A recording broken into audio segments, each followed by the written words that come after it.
کہ پرویز الہی صاحب ایک دفعہ عدالت میں آئے تھے پچھلی دفعہ غالباً یا 2 پیشیاں پہلے, تو تفتیشی افسر نے کہا کہ سر چلیں بہت ٹائم ہو گیا, تو ان کے گلے پڑ گئے تھے. اب بیچارے جو ماڑے پولیس آفیسر ہوتے ہیں, یہ ایس پی لیول کے افسر, وہ اتنے بڑے بڑے مگرمچھوں کو, مگرمچھ میں اس سینس میں کہہ رہا ہوں, سوری معافی چاہتا ہوں, کہ یہ جو پولیٹیکل پارٹیاں کا آج اس کی حکومت کل اس کی حکومت, لوگ یہ جو عمران خان صاحب والا جو سین تھا وہ راولپنڈی اسلام آباد جوڈیشل کمپلیکس والا, وہ جس بندے نے بات لیک کی تھی عمران خان صاحب کو, وہ اسی وجہ سے تھی کہ یہ پھر آ گیا, تو یہ تو دھمکیاں لگاتے تھے کہ میں دوبارہ اقتدار میں آؤں گا, تم لوگوں کو چھوڑوں گا نہیں. اب ایس پی ڈی آئی جی یہ اس لیول کے افسروں کی مجال کیا ہے, وہ ڈر جاتے ہیں. تو اسی طرح یہ جو تفتیشی افسر تھا وہ بھی ڈر گیا ہوگا, کیونکہ پرویز الہی صاحب نے پھر اس کے بعد جو ان کے ساتھ کی, تو اس کے بعد سے یہ ہے کہ یہ پرویز الہی صاحب کو کہتے ہی نہیں ہیں, وہ گھنٹہ پہلے آ جاتے ہیں عدالت میں, اور پھر جب کیس ختم ہوتا ہے تو 2 گھنٹے بیٹھے رہتے ہیں. تو وہاں پر بیٹھ کے آج انہوں نے کیا کیا, اب جو رپورٹر تھے وہ وہاں پر دیکھ رہے تھے کہ ایک بندہ, وہ ڈیوائس ہوتی ہے نا یہ والی انٹرنیٹ ڈیوائس, یہ جو مختلف جو سیلولر کمپنیز ہیں ان کی, وہ اس کو لے کے تو عدالت کے کمرے کے باہر کھڑا کیا ہوا تھا, کیونکہ اندر ایک فون کے اوپر واٹس ایپ کال کے ذریعے پرویز الہی صاحب کی کسی سے بات کروائی جا رہی تھی.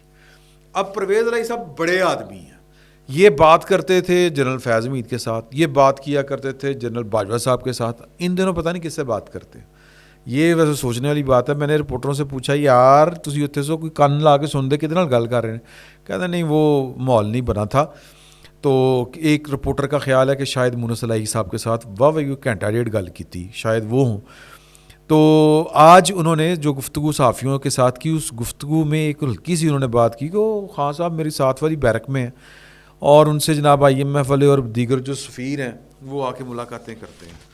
اچھا یورپی یونین والے دوسرے تیسرے, سر جی یہ جو چینل ہے یورپی یونین اور وہ والا, اس پر میں پہلے بھی آپ سے گزارش کر چکا ہوں کہ یہ چینل جو ہے یہ ہے 2 طرح کا.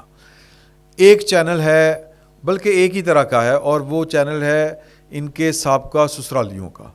جو جمائمہ ہیں ان کے جو بھائی ہیں, ان کی جو جس فیملی میں شادی ہے, وہ میں نے بڑی تفصیل آپ کو شیئر کی تھی کہ ان کی شادی کہاں پہ ہوئی ہے, اور وہ دنیا میں یہ جو ہے نا فنانشل جو ہوتے ہیں کمپنیز, ان کو وہ قرضے بھی دیتے ہیں, ان کے بینک بھی ہیں, وہ لوننگ بھی کرتے ہیں.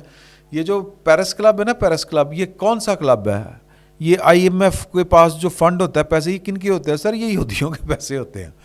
تو وہ یعنی ایک تو ریاستیں آپ کو قرض دیتی ہیں, ملک قرض دیتے ہیں, یہ جو ہے نا عالمی مالیاتی ادارے, یہ پیرس کلب اور دوسرے تیسرے, یہ عالمی ساہوکار ہیں, اور یہ سارے کے سارے یہودی ہیں. یہ دنیا کا جو فنانشل کیپٹل ہے وہ نیو یارک ہے, اور نیو یارک پر آپ جا کے دیکھیں وہ وہاں پر ہولڈ کن کا ہے؟ ہولڈ انہیں کا ہے, عمران خان صاحب کے سسرالیوں کا. تو جمائمہ بی بی جو ہیں وہ بڑی ایکٹیو ہیں, وہ اپنے بچوں کے باپ کو بچانا چاہتی ہیں.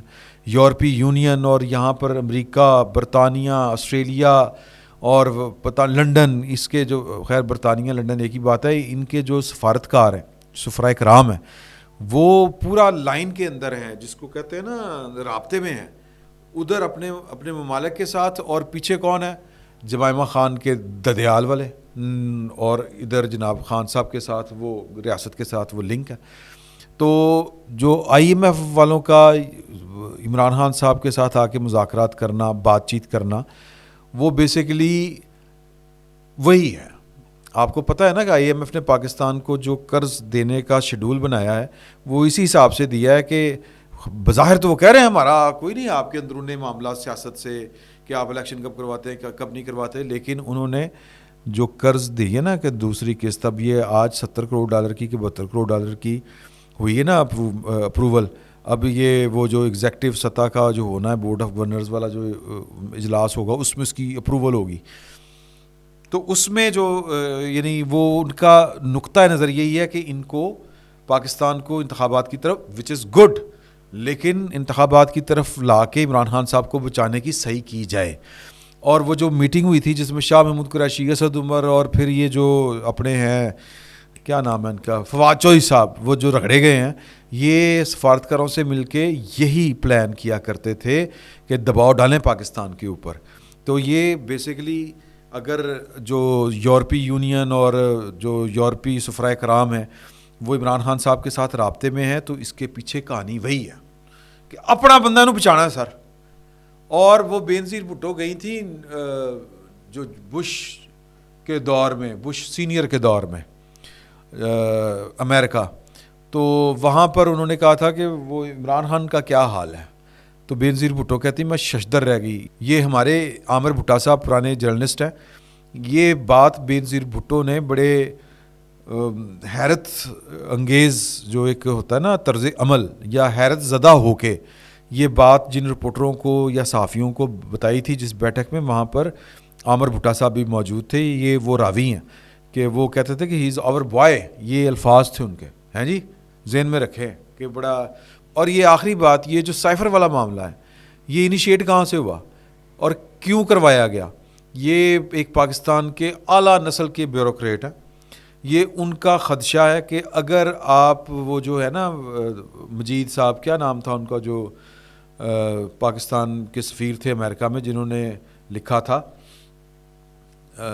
سائفر لکھا تھا، میں نے ابھی نام آ جاتا ذہن میں آپ کو بتا دیتا ہوں. وہ انہوں نے کہا تھا کہ جی کہ وہ انکوائری تو اس سے ہونی چاہیے، اس اکیلے آدمی سے، کیونکہ یہ طریقہ کار ہے نہیں. پاکستان کی دنیا بھر کی سفارتکاری میں اس طرح کے سائفر، اس طرح کی لینگویج یوز نہیں ہوتی. اور یہ امریکہ کے کہنے پہ کیا گیا ہے کیونکہ سائفر نے عمران خان صاحب کو زندہ کیا ہے، سائفر نے عمران خان صاحب کی سیاست کو کھڑا کیا ہے. تو ایک ان کا بندہ اسد مجید صاحب ان کا نام تھا، تو ایک بندہ یا جو ان کے لیے کام کر رہا تھا پاکستان میں، کشمیر پیک کر کے انڈیا کے حوالے کر دیا اور جناب آدھا گھنٹہ کھڑا رہیں گے، یہ کریں گے وہ کریں گے. دوسرا کہ جو ہے سی پیک برباد کر کے رکھ دیا. تو یہ کس کی خدمت تھی؟ انہی کی خدمت تھی. تو انہوں نے اپنے آدمی جو ان پاپولر ہو چکا تھا اس کو پاپولر کرنے کے لیے یوں کر کے اٹھایا. یہ اس بیوروکریٹ کے، پاکستان کے ٹاپ کلاس بیوروکریٹ کا یہ خیال ہے، گمان ہے، خدشہ ہے. تو وہ کہتے ہیں لیکن تفتیش نہیں ہوگی. یہ بڑے گمبھیرتا اور بڑے کمپلیکس میٹر ہوتے ہیں جہاں پر ریاستیں انوالو ہوتی ہیں اور ان کی ایجنسیاں انوالو ہوتی ہیں. تو وہاں پر جو ہے وہ سرفس کے اوپر جو ہے وہ نہ تو انصاف آتا ہے نہ سچ، نہ انصاف ہوتا ہے نہ سچ سامنے آتا ہے. چیزیں رولے گولے میں ہی چلتی ہیں، دنیا کا چلن ہی کچھ اس طرح کا ہے.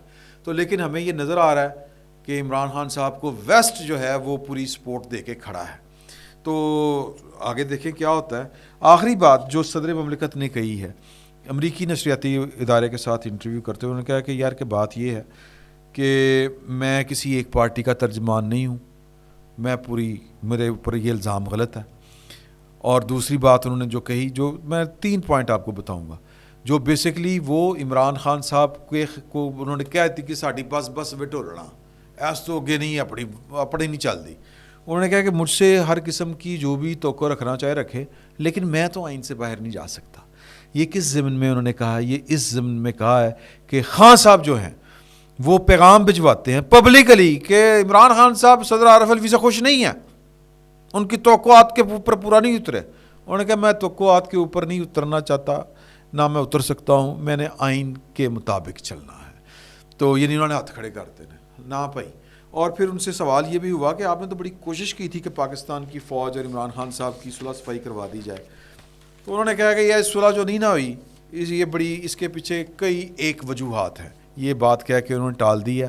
سر ایک ہی وجہ ہے، کوئی ایک وجوہات نہیں ہے یا کئی وجوہات نہیں ہے، ایک وجہ نالائکی، صرف اور صرف نالائکی. کیونکہ وہ دیکھیں نا کہ پاکستان کی اس وقت کی اسٹیبلشمنٹ اگر کشمیر کے اوپر کمپرومائز کر رہی ہے، پھر بعد میں خبریں آتی ہیں کہ چیف آرمی سٹاف کہتے ہیں کہ جی کہ وہ ہمارے ٹینک جو ہیں وہ تو کھڑکے ہوئے ہیں، جو کہ نہیں ہیں، اور ہم نے اکانومی تو یہ حالات ہیں وہ ہیں. رونا انہوں نے رویا تھا صحافیوں کے سامنے. تو ان کے ذہن میں ہوگا کہ یار خان صاحب چین اوکے فارغ، کشمیر اوکے فارغ، تو اگوں کی کرنا، اگوں بہت اچھا ہو جائے گا. اور کی ہو جائے گا؟ خان صاحب کو کچھ بھی نہیں ہوا.